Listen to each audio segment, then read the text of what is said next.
II at Korean War veterans. All in all, siguro merong figures ng PIVAW ay merong mga 130,000 veterans. Okay, so maraming salamat po Mr. Jerry Adevoso, Presidential Assistant on Veterans Affairs. Thank you, Veronica. Thank you. Okay. At ngayon po ay padating na si Pangulong Gloria Macapagal-Arroyo dito sa venue ng Mount Samat sa Pilar Bataan kung saan ating ginugunita ang araw ng Kagitingan. And of course, yung mga opisyales na narito kasama ang mga diplomatic corps at ang US Ambassador Christy Caney, Japanese Ambassador Ryuichiro Yamazaki ay narito na rin at naghihintay sa pagdating ni Pangulong Gloria Macapagal-Arroyo. At ang highlight nitong celebration na ito ay ang pagtatalumpati ni Pangulong Gloria at of course magbibigay din ng mensahe ang dalawang may malaking role nang maganap ang Fall of Bataan at ang Death March, ang Japanese Ambassador at ang US Ambassador. At sa pagdating ng Pangulo ay magkakaroon ng 21 gun salute at pagkatapos niya ay magkakaroon ng wreath laying ceremony. Kasama din niya ang dalawang ambassador, US Ambassador at ang Japanese Ambassador sa pag-aalay ng bulaklak sa dambana ng mga bayani.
Kali.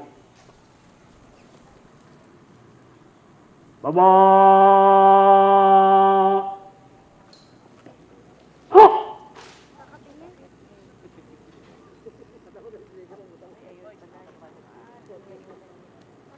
Ano Pangulo, handa na po ang talupad upang tanong pandangal upang libutin.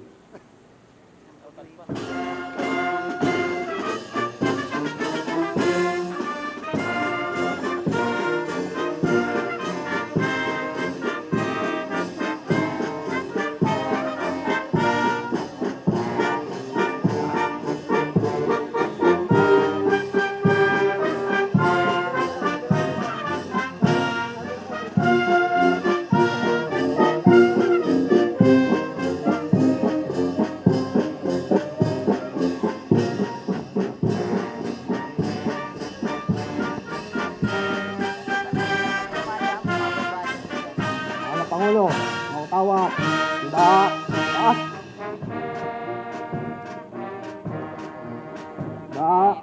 Ba.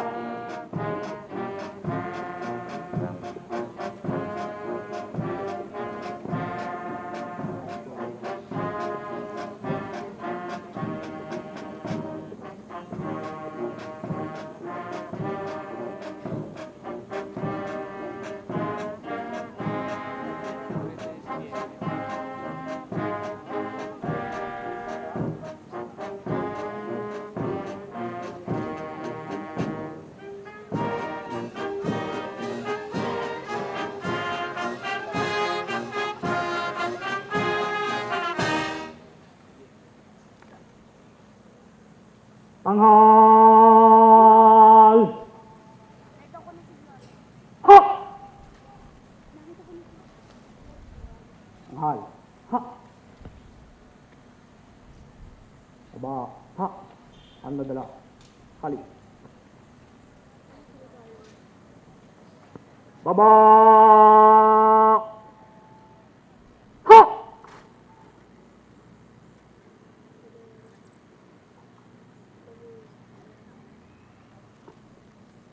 Mahal na Pangulo, tapos na po ang parangal.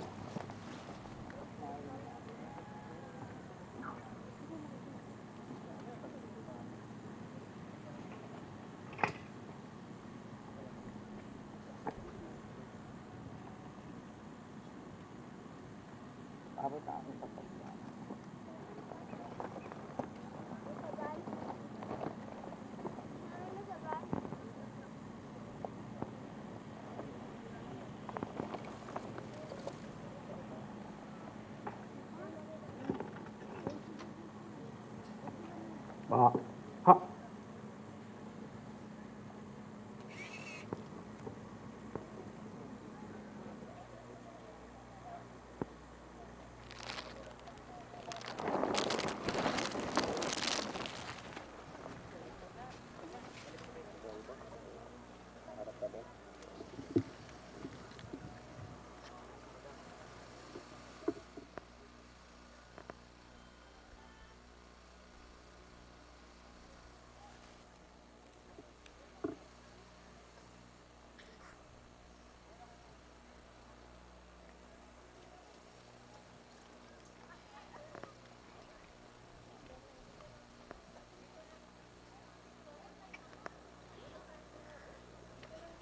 Ladies and gentlemen, the President of the Republic of the Philippines, Her Excellency Gloria Macapagal-Arroyo.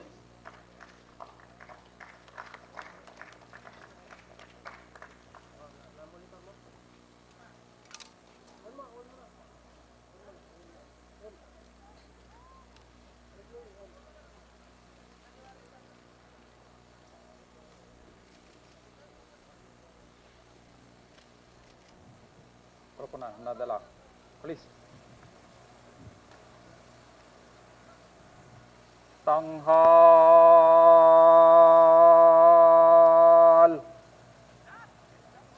Tak.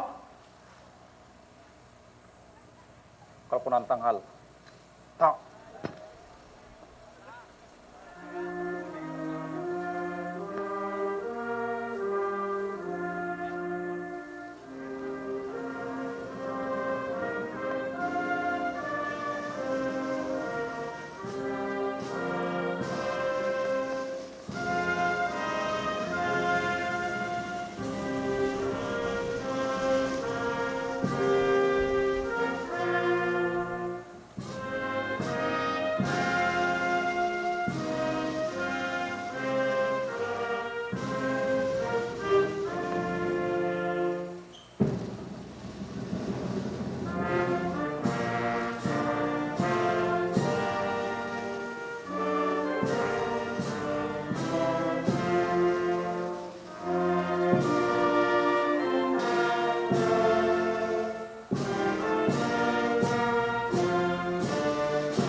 Korpo ng baba.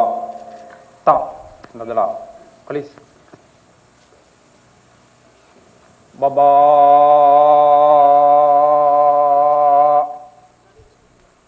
Tak.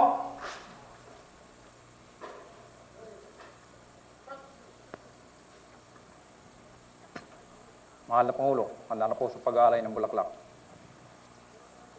Kalpo ng pakanan.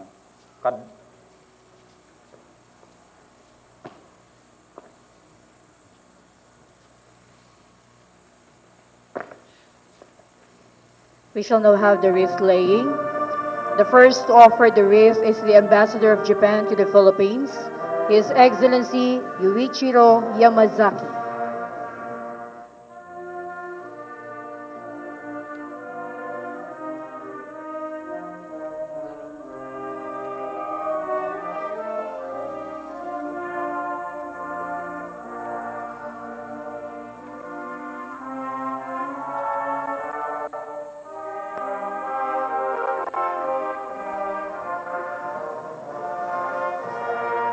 Next, we have the Ambassador of the United States of America to the Philippines, Her Excellency Christy A. Canning.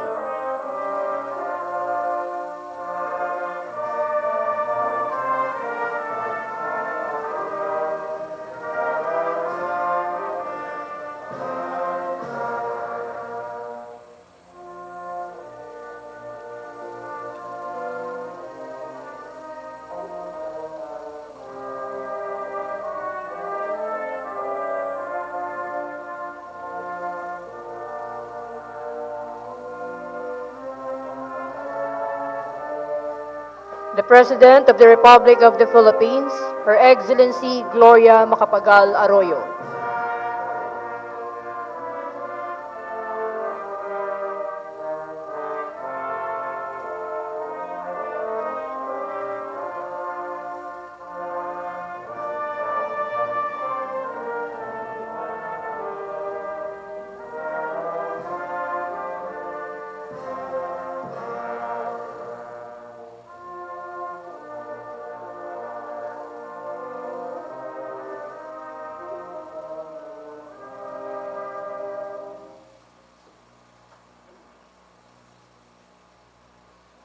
Tanghal.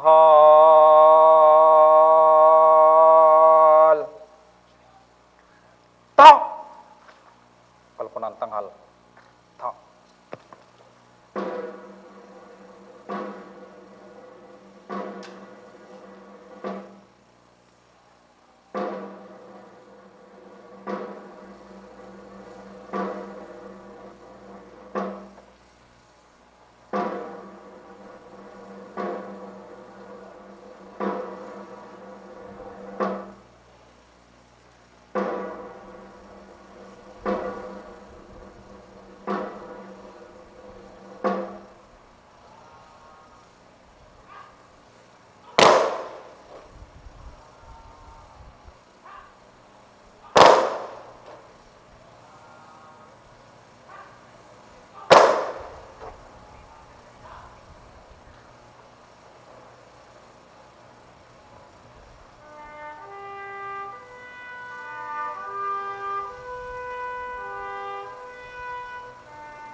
Kalpo ng baba.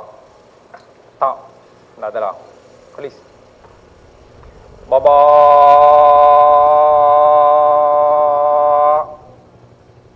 Tak.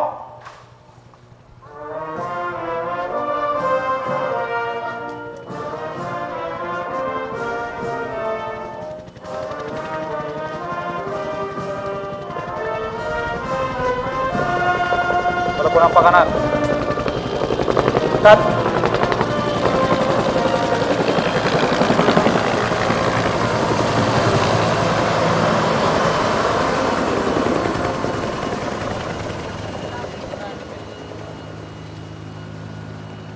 Tanghal.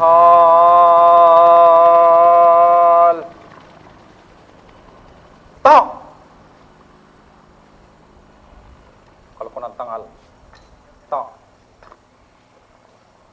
Kalau po ng baba. Tak. Dadla. Kalis. Baba. Tak.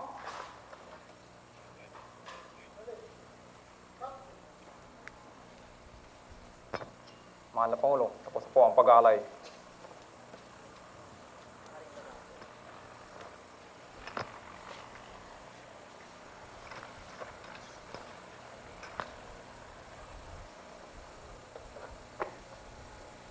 Habang ang aking pagbuhay sa mas magaling na parangal ay handag na sa ating mga banal.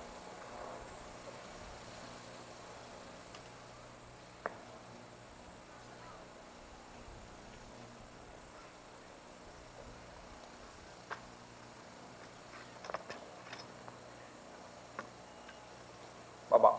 Kalis.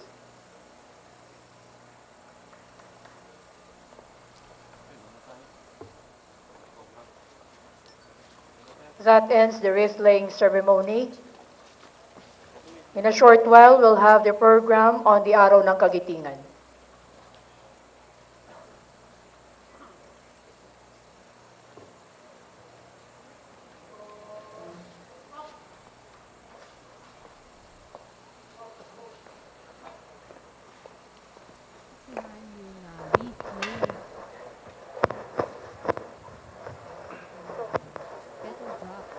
Shower ng petals pagkatapos mag-alay ng bulaklak dito sa dambana ng mga bayani. At ngayon ay patungo na si Pangulong Gloria kasama ang ambassador ng US at ang ambassador ng Japan patungo sa entablado kung saan gaganapin ang main program ng Araw ng Kagitingan. Earlier on, we saw the President in the wreath-laying ceremony, nag-alay ng bulaklak, hindi lamang ang Pangulo, kundi ang Ambassador ng Estados Unidos at ang Ambassador ng Japan. At pagkatapos ay nagkaroon ng shower of petals. At ngayon ay kasalukuyang kinakamayan ni Pangulong Gloria yung mga narito para saksihan ang selebrasyon ng Araw ng Kagitingan dito sa Mount Samat sa Pilar, Bataan. At itong mga kababayan natin na nandito ay kinabibilangan ng mga World War II veterans, mga estudyante, mga local officials, at pati yung mga Boy Scouts at Girl Scouts. Maaga-maaga pa lamang, as early as 6 a.m. ay nagsidatingan na sila dito para saksihan itong celebration ng 64th Araw ng Kagitingan. At ang tema ngayong araw ay veterano at salinlahi kailangan sa panahon ng pagsubok. Of course, mamaya ay magtatalumpati si Pangulong Gloria at magbibigay din ng mensahe ang US Ambassador at Japanese Ambassador. Kasama ng Pangulo sa kanyang pagtungo dito si Executive Secretary Eduardo Ermita at ilang mga miyembro ng gabinete. Narito rin sina AFP Chief of Staff Generoso Senga at ang mga head ng major services ng Armed Forces of the Philippines. At dito sa main program ay magkakaroon ng invocation by Monsignor Romeo Banaban, Vicar General ng Diocese of Balanga, Bataan. At magkakaroon ng tolling of bells headed by Regional Vice President Jose Bernal ng Region 2 Veterans Federation of the Philippines. Ang magbibigay naman ng welcome address ay si Governor Enrique Garcia ng Bataan. Magkakaroon ng awarding of trophies sa dalawang nanalo sa oratorical contest ng Veterans Federation of the Philippines, Sons and Daughters Association Incorporated. And I now turn you over to the main program. Ladies and gentlemen, please all rise for the entry of the callers.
The invocation will now be officiated by the Vicar General of the Diocese of Balanga, Monsignor Romeo Banaban.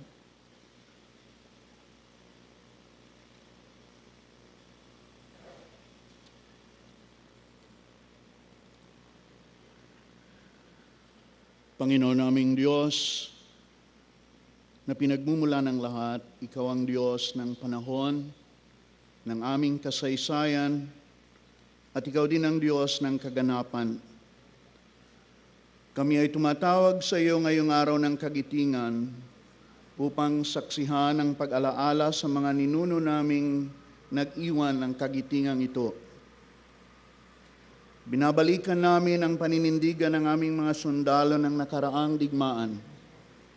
Tinutuntun namin ang mga hakbang na nagdala sa aming bansa na dumanas ng paglaya na pinagbayaran ng dugo sa lupa. Dumito ka sa bundok na ito, muli mong katagpuin kaming mga Pilipino upang ang yugtong ito ng kagitingan ay aming mahalin at tularan kung muling kailangan. Ang krus ng bundok Samat ay may dagdag kahulugan na sa mga taga-Bataan. Sagisag ito ng mga bayani at sagisag din ito ng mga banal. Ito ay tanda na pasalungat.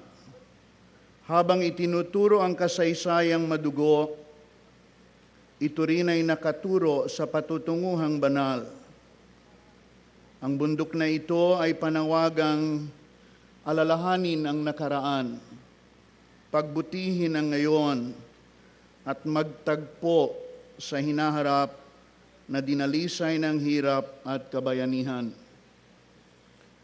Sa iyong kapahintulutan, Panginoon, dumaloy nawa muli sa aming dugo ang diwa ng revolusyon na magbabago sa isip at kamalayan naming lahat.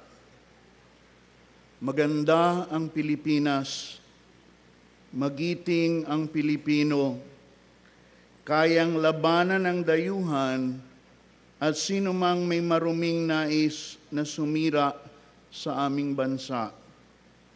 Gayunpaman, Panginoon, bigyan mo lagi kami ng kahinahunang unahin ang magbibigay kaunlaran, kapayapaan, at kasarinlan sa aming bayan. Amen.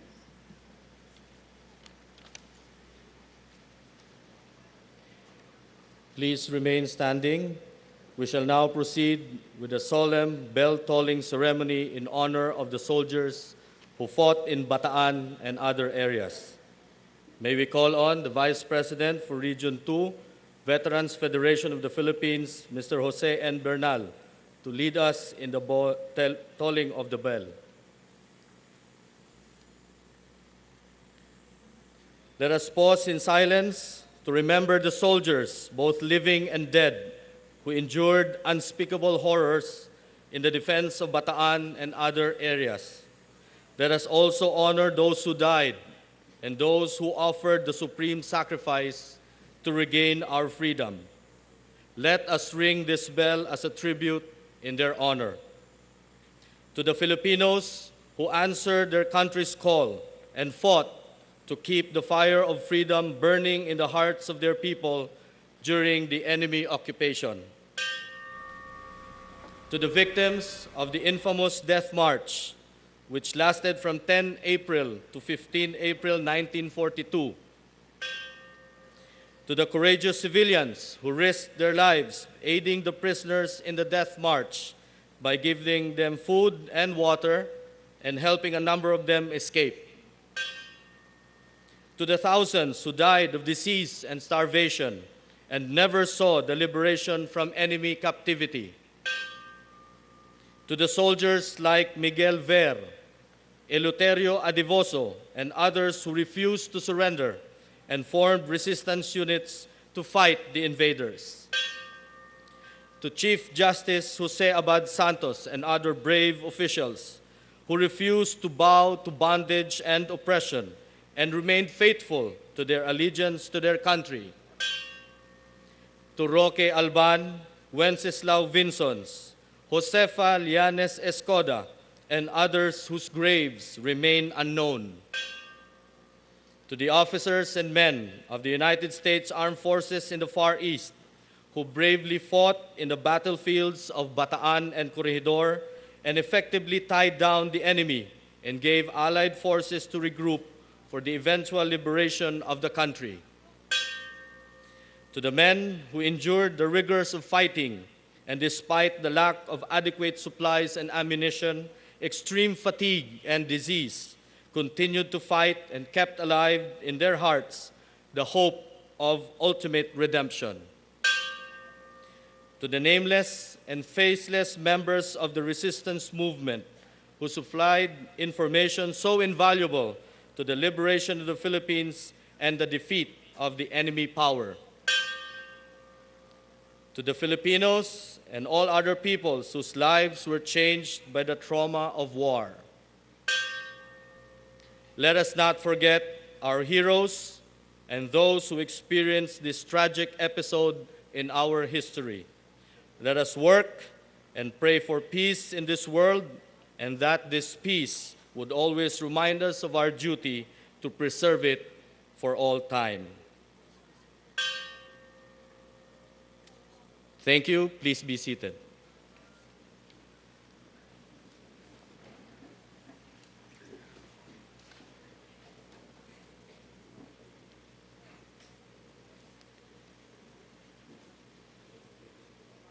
At this juncture, ladies and gentlemen, may we call on the Honorable Governor of Bataan, the Honorable Enrique T. Garcia, for his welcome address.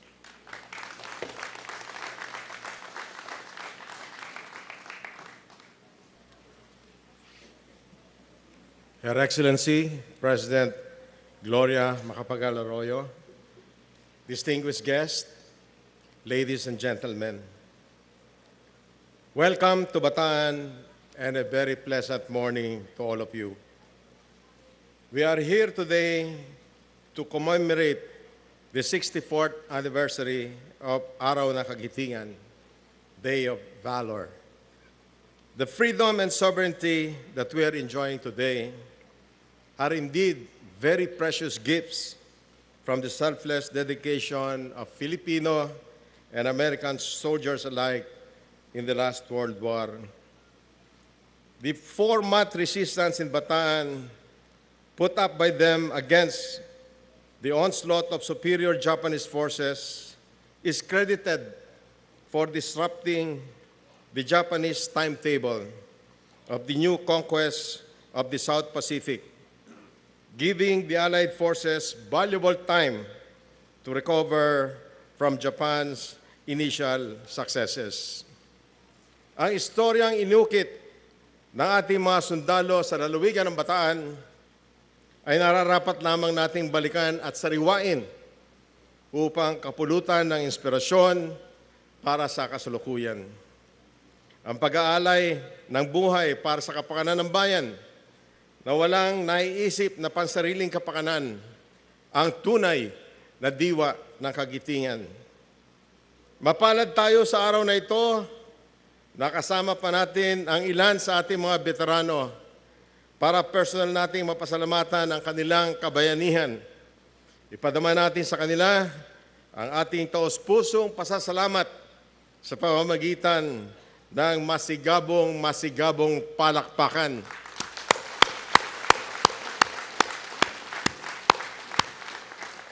Maraming salamat po sa inyo.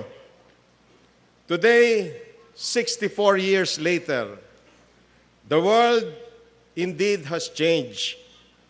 The Allies, particularly the Americans, have over the years played the role of benefactor in helping ailing nations. The Japanese people, on the other hand, have gone beyond making amends and reparations. They have helped our country with numerous grants, financial assistance, not to mention considerable investments that our country sorely needs. From the lessons of World War II, Japan has renounced war altogether, limiting military strength solely for defensive purposes, as enshrined in its constitution. In so doing, Japan was able to concentrate its resources in the new battlefield.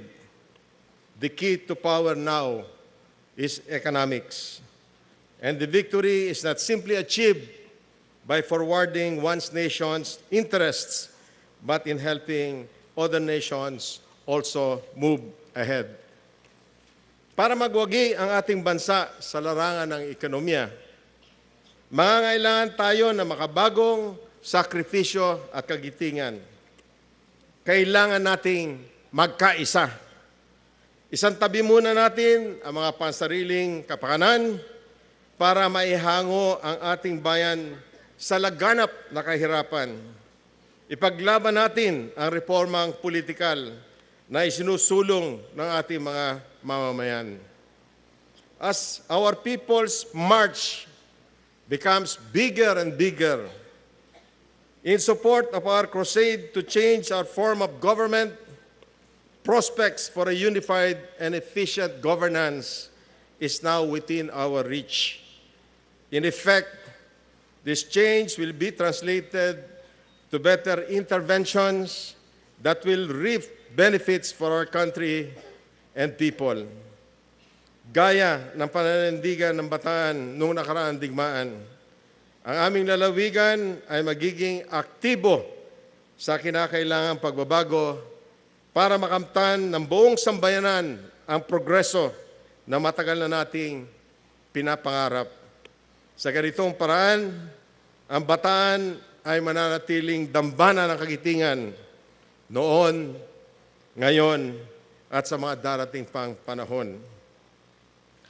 Looking ahead, I'm sure that the coming generations will have similar tributes like this for our present heroes who have taken the initiative, courage, and commitment in the forefront to continue writing history, not with fire and blood, but this time with decisive and progressive conviction for a more prosperous Philippines.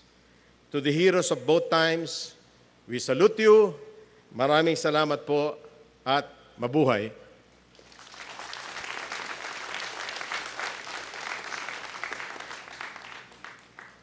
Thank you very much to the Governor of Bataan, Honorable Garcia. We shall now proceed with the awarding of trophy to the collegiate level winner in the Veterans Federation of the Philippines, Sons and Daughters Association Incorporated 14th National Oratorical Contest. May we now invite the President to lead the awarding. May we also call on Colonel Emmanuel de Ocampo, President, Veterans Federation of the Philippines, and Ms. Preciosa Racho, Executive Vice President of ISDAI, the Sons and Daughters Association Incorporated, and Chairman of the Oratorical Contest, to assist the President. And the winner is Maria Eliza Gracilda A. Ramos of Western Mindanao State University, Zamboanga City, Region 9. Her coach is Dr. Expedito Malbago.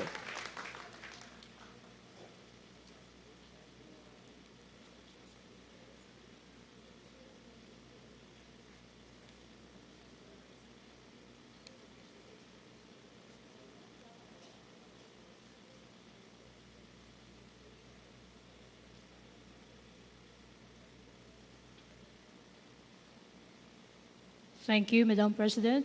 Congratulations to Maria Grazilda Ramos.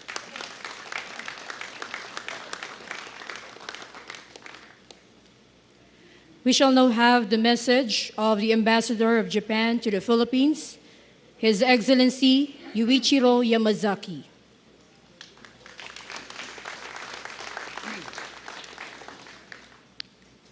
Her Excellency President Gloria Macapagal-Arroyo, Her Excellency Christy A. Kenny, Ambassador of the United States of America, the Honorable Eduardo R. Ermita, Executive Secretary, General Generoso Senga, Chief of Staff, AFP, the Honorable Enrique T. Garcia, Governor of Bataan, distinguished veterans, distinguished guests, ladies and gentlemen, boys and girls, maganda umaga po sa inyong lahat.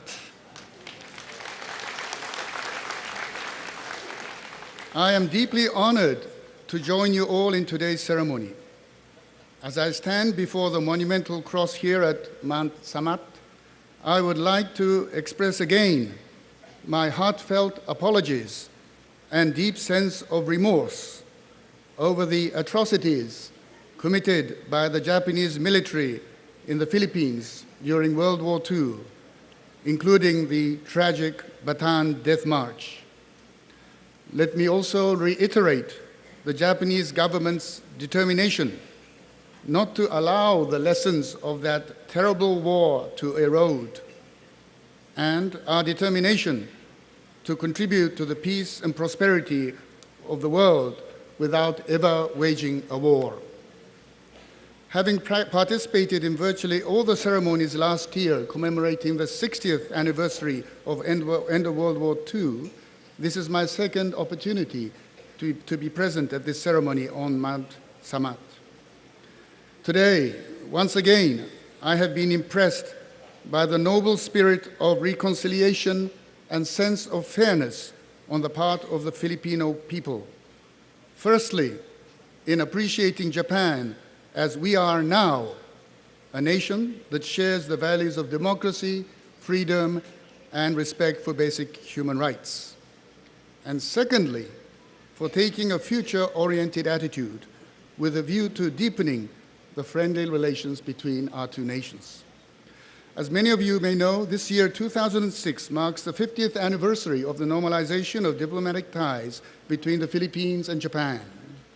Our two nations are honoring this occasion by celebrating it as the Philippines-Japan Friendship Year.